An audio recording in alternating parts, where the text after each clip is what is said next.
So, Rob and Deb's wedding was the most talked about event. It was everything that people came there to experience and then some. I mean, as I said to you, it was a combination of her culture and just that modern Western vibe, and they had blended it together so beautifully in a way that shocked the people who came, their guests. They were absolutely blown away, and in a good way. But still, of course, in that society, there's still those rules that you have to adhere to. They were still caught in the idea that this relationship was never supposed to be. He's a Langford.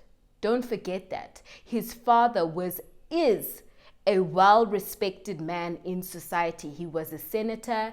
He had managed to build very high up connections. He had access to places many people didn't. And so, of course, they expected that type of life, that type of influence, that type of stature, that type of thinking and way of doing in Rob Jr. And he wasn't that. He was determined to live his life on his rules. And he did. So after the wedding, they're kind of spending time together, spending time figuring themselves out. Many months go by, and at this point, Deborah has a very senior position in the UN. She is part of some amazing, extraordinary charity tours. She is doing the most. She is part of the serious decision making. Now, Deborah and Rob had decided that when and if ever children became their desire, it would be a conversation. But for now, they were very happy with where they were and what they were doing in their lives. So they didn't want to add that extra pressure or that extra, just that addition to the equation. They wanted it to be again on their terms. So they didn't have children. And this worked for Deb. Deb was doing a lot of work that she had been called to do. And she needed to focus. She really, really, really needed to focus. One of the only issues she was having about her position is that, like most organizations, like most institutions and structures, there's a lot of politics behind the scenes, a lot of agendas. And she felt that more could be done if we weren't being so politically correct, or we weren't, if we didn't have so many agendas, different agendas. She wanted more to be done. She was fighting for more to be done. Rob, on the other hand, his time as senator had come and gone. He had stepped into a completely different space in his life. Rob, you guys, was that guy. He was that guy. Through being senator, he had managed to acquire some serious contacts. He knew very powerful people. He knew people with an abundance of resources, influence. He knew them. He was part of the movers and the shakers. He, with his experience in business, law, politics, was now the person people looked to help with two key things: negotiations and advice. They came to Rob to help them secure deals and to play an advisory position in a lot of what they were doing. And he played that position very well. He was very experienced. He had the connections. He knew how things went. And he didn't move outside of his knowledge and his turf. Like I said, he was very clued up about business and law and politics. So he moved around in that space, and it really paid off. Him and Deb were living well. The money was coming in. They had a beautiful home. They obviously, it was luxury. They were living that yacht and private plane life with cooks and just vacations when they needed to take the vacations. They were in positions where they could make decisions that financially were not a burden for them. they were in a good space. They were in a very, very good space. They both worked very hard. And please make no mistakes. The fact that Rob was at this level, moving with top people of society, didn't change how much he loved his wife and how much he respected her and honored her and understood the things that she wanted to do, understood why she was in the space she was in, understood where her mind was at. So he flies out to the Caribbean and islands, and he goes over, and he's not there for vacation. No, he's there because there is a mining magnate who needs Rob's expertise, who needs his advice, who needs his negotiation powers. He needs Rob. And so Rob goes there, and obviously this had been a deal that they'd been working on for a while, and him going there was him securing this deal, helping this mining magnate secure the deal. And of course, when it was secured, he was so happy. The both of them were. They're sitting in this suite, in this luxury 5-star resort, looking at this amazing, magnificent view from the balcony, sipping on cognac and smoking expensive cigars and celebrating this big win. And Rob is feeling good. This is the part of his life he always felt he was supposed to move in. This was his understanding of why he never wanted to be president. He was in a place, in a position in his life that he truly thought he was made for. He was where he believed his purpose was. And so they're sitting there celebrating, toasting, and in his excitement and his just gratitude, he says to Rob, "Are you sure I can't convince you to get Deb to come over? You guys spend a couple of days here in paradise, all expenses paid. I'll send a private plane for her." And Rob is just like, "No, I have to get back to my wife. I've also got to get back to work. Thank you. I need to be on my way." So that evening he was on a private plane back to the city. So he gets there, and of course he hadn't been with Deb for a couple of days, so he immediately lets her know prior to him coming that make sure that you dress up. We're going to our favorite restaurant tonight. It's date night. And so she does. She wears a beautiful navy blue dress, fitted, nude heels, and he picks her up and they go to this restaurant. While they're at the restaurant, they're just taking in everything, not just each other and the presence, the good company being each other, but the good wine, the good food, the atmosphere. And while they're sitting there talking, she says to him, "So how did everything go?" And he was like, "It was absolutely amazing. I mean, we secured the deal." And she said, "Of course you did. I mean, I knew you were going to this. This is what you do. This is what you're so good at." And he's like, "Deb, I really, really, really feel like this is where I'm supposed to be in my life." And she says to him, "I'm so proud of you. You have really and truly transformed. I never doubted that these are the levels at which you would climb, but the discipline, the consistency, the hard work. I'm so proud because I see you every day growing, learning more, doing, and when you put your mind to things, you really make it happen." And that's really what it's about, making things happen. She also expressed that she's even more proud that he stuck to his gut and he stuck to his word and he followed through with what he believes is supposed to be for his life, instead of, kind of giving into what his dad wanted for him. I mean, Rob Sr. wants the best for his son, but sometimes parents don't always know what that is. And in his mind, his son is still to become president. This is just foolery to him, but Rob Jr. will come to his senses. And so Deb is expressing that to him, saying, "I'm very proud for you for sticking to your guns." But she says to him, "But I still don't think you've quite stepped into your purpose." And he's like, "My love, I'm successful. I'm happy. I'm passionate about my work. What else do you think I should be doing? Like, I mean, what do you mean?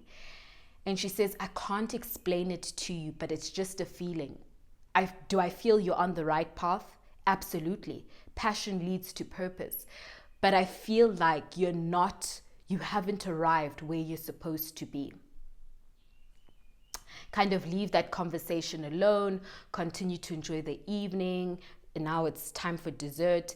And she says to him, listen, in 2 weeks' time, I've actually got a trip to Rwanda and I want you to come with me. And he says, look, Deb, that's your stuff. That's your work. I most certainly do not want to intrude. I feel maybe I should just stay here and do what I'm doing. And she's like, no, it would be a good opportunity for you. You've been working really hard. You need the rest. And I want you to come and see what I do. Besides, I've already scheduled or booked a tour for us to go into the Gorilla Mountains. So I think this is going to be an opportunity just to experience something different, but also for you to rest. Now, Rob isn't a foolish man. Yes, this is an opportunity that you don't often get. On top of that, truth be told, he misses Deb. He misses his wife. He misses that quality time. They've both been very busy since they got married. So he wasn't going to pass this up, and he agreed. 2 weeks later, they found themselves in Rwanda. The first thing that Rob was blown away by was the beauty of it all. He couldn't quite wrap his mind around it because he had all these preconceived ideas and everything that he was seeing was just not it. Deb, on the other hand, again, was born and raised in Ethiopia. She has an understanding of this beautiful continent. She understands that people don't know and they're never going to know until they come and see. So he was blown away and she's just so happy that he's getting to experience it and he seems so excited by it. Get there, and of course they book into their hotel. She does work, and on those particular days he says, I'm gonna kind of hang back, do a bit of work in the hotel, but also I want you to go and do what you need to do, and when it's more appropriate for me to come along, then you invite me. So that was their agreement. On one particular day, she did take him into this village. Now, the reason why Deb wanted to go to Rwanda or needed to be in Rwanda was not just the vacation, it was the work, as I had said. Now, the work was that there is this community that lives there's a community that lives not too far from the Gorilla Mountains. And their focus was this community, was bringing better infrastructure into this community. It was about bringing clean water. And this was something she was exceedingly passionate about. And so one of the days they were there, she took him to this community to see what they had been working on, to see what they were doing, to meet some of the locals. And he appreciated it. He couldn't help but feel like this was a part of Deborah that he knew, but he didn't quite know. I mean, he knew his wife was in the new end, but he hadn't seen her in her element. He hadn't seen her work. He hadn't seen her do these amazing things that she would come home and tell him about. And this built another level of respect, admiration, and love. And so he watched her engage with the locals, watched her talk about the project they were doing, watched her get busy and do what she needed to do. And then, of course, as she promised, it was also time for their tour into the mountains. Now, their trip into the mountains was really where everything turned around. As they went higher and higher and higher into the mountains, they took everything in, from the atmosphere, the breeze, the smells, the noises, the texture of nature. They were just really taking this in. This is not something people experience every day, and they were well aware of it. There was nothing about this that felt ordinary. They felt very lucky to be a part of this. They felt exceedingly blessed that their resources, their connections, their work could bring them into environments like this. So they were taking it in. And of course, when they finally reached where they needed to be, which was the space where the gorillas were, that was their moment of silence. Listen, they sat in awe, watching these animals with reverence and awe. They watched their strength, their peace, their dominance, their awareness of their power in that space. They were very, very respectful. The tour guides let them know from the beginning, please understand and remember, we are moving into a territory that does not belong to us. So we will show respect. We will show respect. That's the only way this works. So when we get there, we have to be quiet. We have to be still. We have to understand that some of the gorillas have children to protect or young to protect. Let's just not get there and act a fool. So they were there watching, taking it in, just, I'm sure, a bit of fear, excitement. It was an adrenaline rush. Now, on the way back down the mountain, the tour guide had said, I want to take you guys to a very beautiful place. And so they agreed, and he did a little detour, and he took them to this place on the mountain that really felt like God's window. It was a place of peace, of just view upon view upon view. It was greenery. It was just this almost silence within that noise. And that noise wasn't just, it was nature. It was absolutely nature. And so they went there and he was like, I want you guys to take a moment to just breathe and take this view in. And of course they were going to do that because, for my goodness, this again is not something they get to see every day. And so they take their time to be silent, to watch, to observe, to breathe, to take in that atmosphere. And then at some point, Deborah moves over to the tour guide and they start talking about, what they had seen up there in the mountain with the gorillas, this particular space. And Rob was still within this atmosphere, within this vibe. And so he separated himself and kind of approached the edge of a cliff and stood there and looked out, and again kept on taking in this breeze and breathing, and just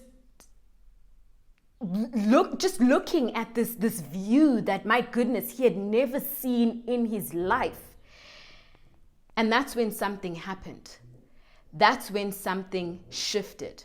While Rob was standing at the edge of the cliff, he felt something. There was this overwhelming, very powerful breeze that came upon him. And in the center of that breeze, in the center of that sound of the wind, he swore he heard somebody calling his name. And that moment for him sent chills down his spine.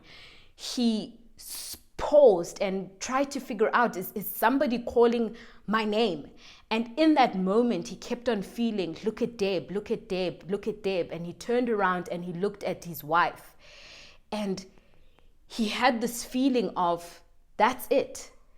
That's why we are where we are, not just here on this mountain, but where we are in our lives, where I am in terms of my business, my career, my purpose. That's why we are where we are.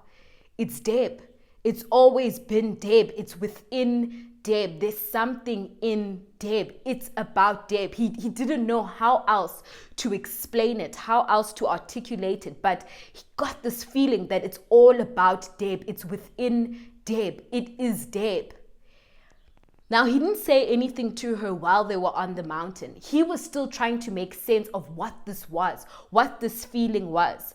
And so he kept quiet, and even while they were in the hotel, he didn't say anything. At 3 a.m, he found himself staring at the ceiling and then being overcome by this sense of peace. He cried. He lay in bed and cried, unapologetically cried. Deb was asleep. He just couldn't explain what it was he had experienced, but he knew something had shifted. Something had changed. He knew it with everything. And the more he sat there peacefully thinking, staring at the ceiling, the more it occurred to him. In fact, his mind went back to their wedding day when they had their first Mr. and Mrs. dance, when he told his wife he didn't want to be president. And she told him, you were not born to be president. You were born to be king. Those words started to come back to him. And in that moment, he kept on thinking about the meaning of that and understood there's something very prophetic here. This is not just prophetic and twofold. This is not just me stepping into the definition of a king being somebody of power and influence and resources, but this is me stepping into the position of king because my wife is a queen. My wife is a queen. It's within Deb. It is Deb. It is because of Deb.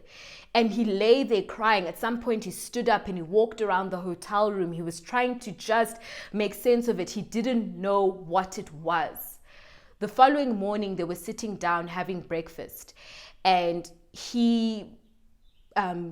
Rob looked over at Deb and said to her, Deb, he says to her, Deb, on our wedding, you had said that you didn't want to be king and that I told you I didn't want to be king. And you said to me that I didn't want to be president, and you told me that my purpose was to be king. And I just wanted to know what you meant by that. I also wanted to know what you meant the other night at dinner when you said that that you didn't think I'd quite stepped into my purpose just yet. And she said to him, well, let me answer the purpose thing. When I said I don't think you've quite stepped into your purpose, I mean, I feel like you've got so much to offer. I feel like you're now in a powerful position, a position of power, and you can take this so much further than what you actually know and you think. Politics, you're there. Law, you're there. Business, you're there. You've got the connections. I've helped you network. I've helped you obtain grace and favor in places where money couldn't. I've introduced you to a different type of way of thinking, and you have absolutely learned it. You know exactly what you are about. And she said to him, what I meant when I said that I don't think you've reached your purpose is politics is your passion, right? And he said, yes. And she said, and we all know politicians have an agenda. So why can't your agenda be to right all these wrongs? And he was just like, Deb, whoa, what are you saying? What are you saying? And she said to him, my love, you have the power. You absolutely have the power.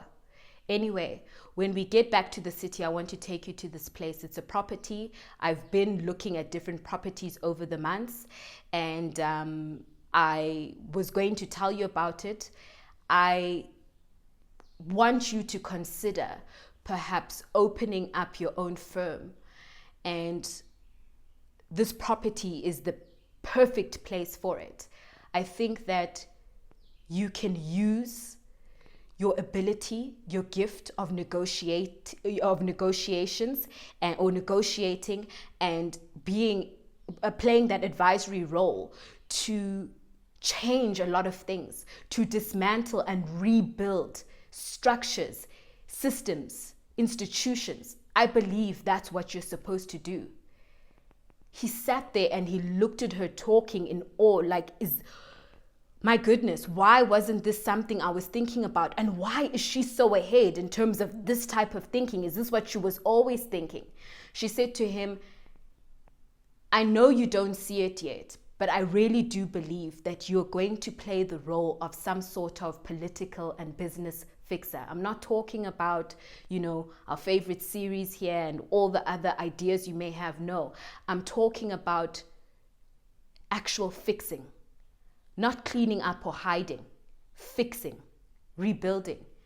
And he was like, Deb, please, where do I even begin this? And she was just like, Rob, relax.